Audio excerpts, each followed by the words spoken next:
કાઢ્યા લુણા મધાયન રે તો લુણા મધાય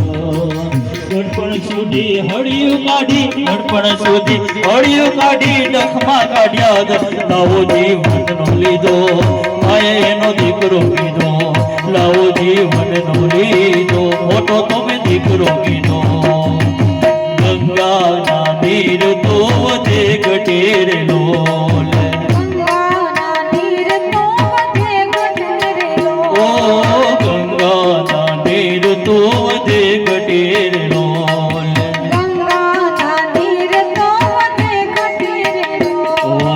એથી મીઠી છે મોરી માત રે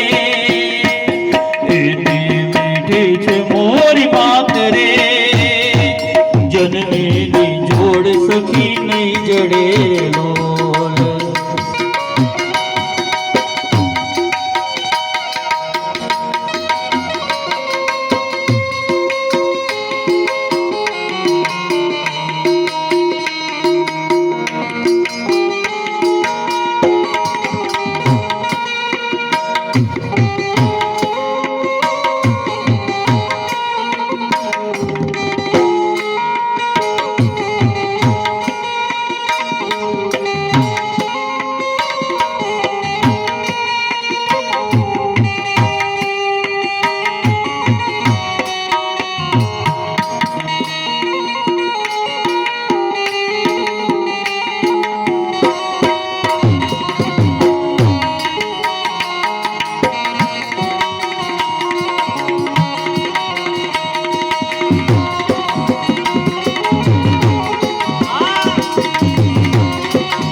જગતમાં જન્મ નારી રે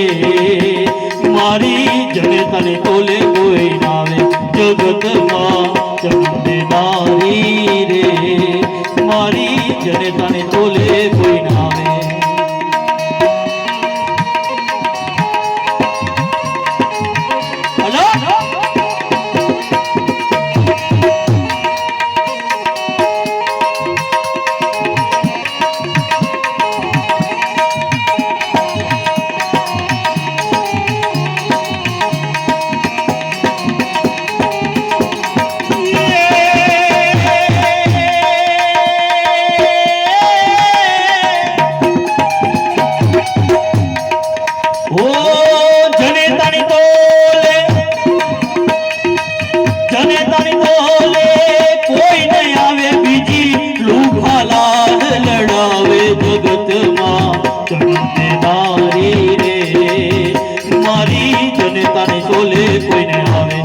જગતમાં જન્મ નારી રે મારી જનતાને તોલે કોઈ ના આવે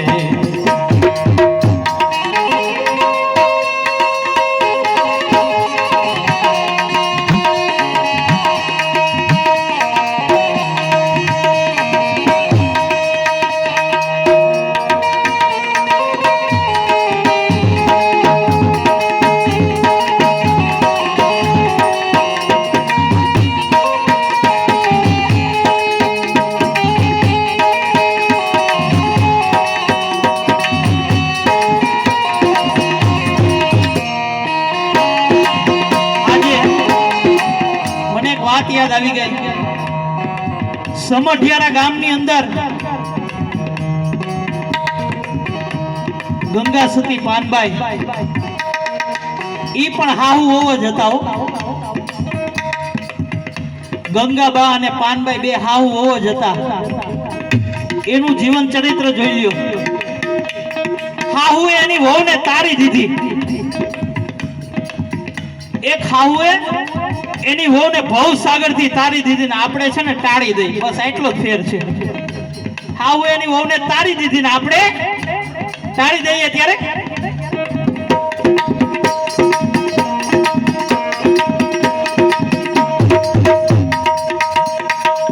વાગે ભડાકા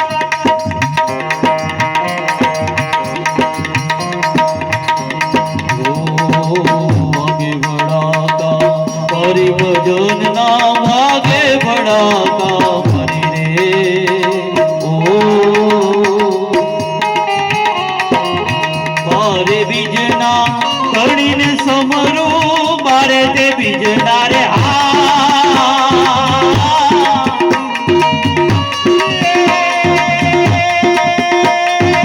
ધણીને સમરું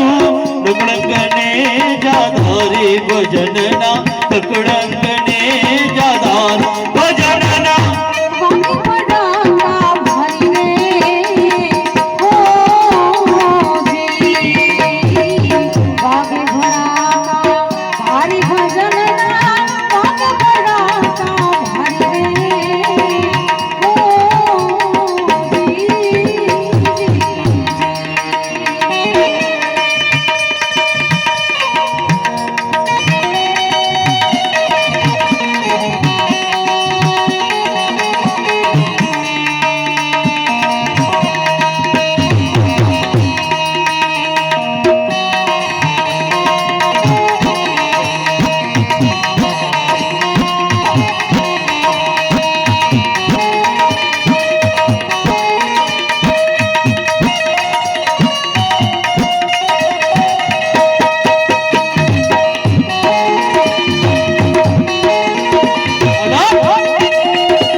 આપીને એવા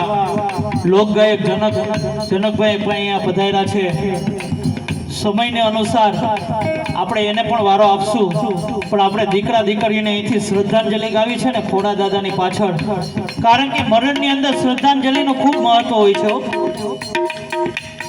દીકરા દીકરીઓના નામ લઈને અહીંથી શ્રદ્ધાંજલિ રજૂ કરવામાં આવતી હોય,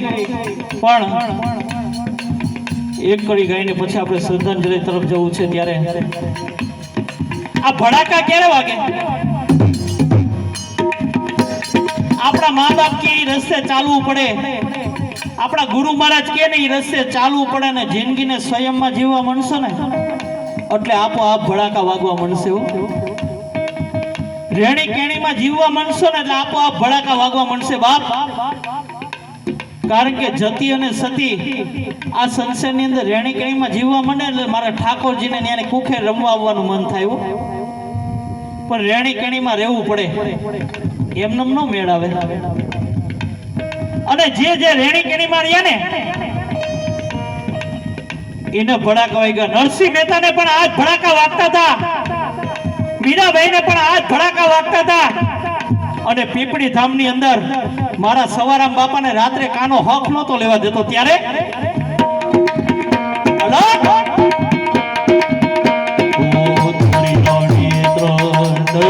તાર્યા જેસલ ગરડાની નારી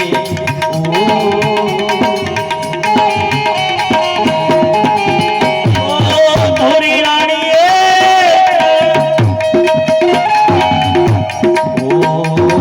ધોરી રાણીએ ત્રણ તાર્યા જેસલ ગરડા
જોડે ચરણો ને પાટી હરજી બોલ્યા હાથ જોડીને પાટી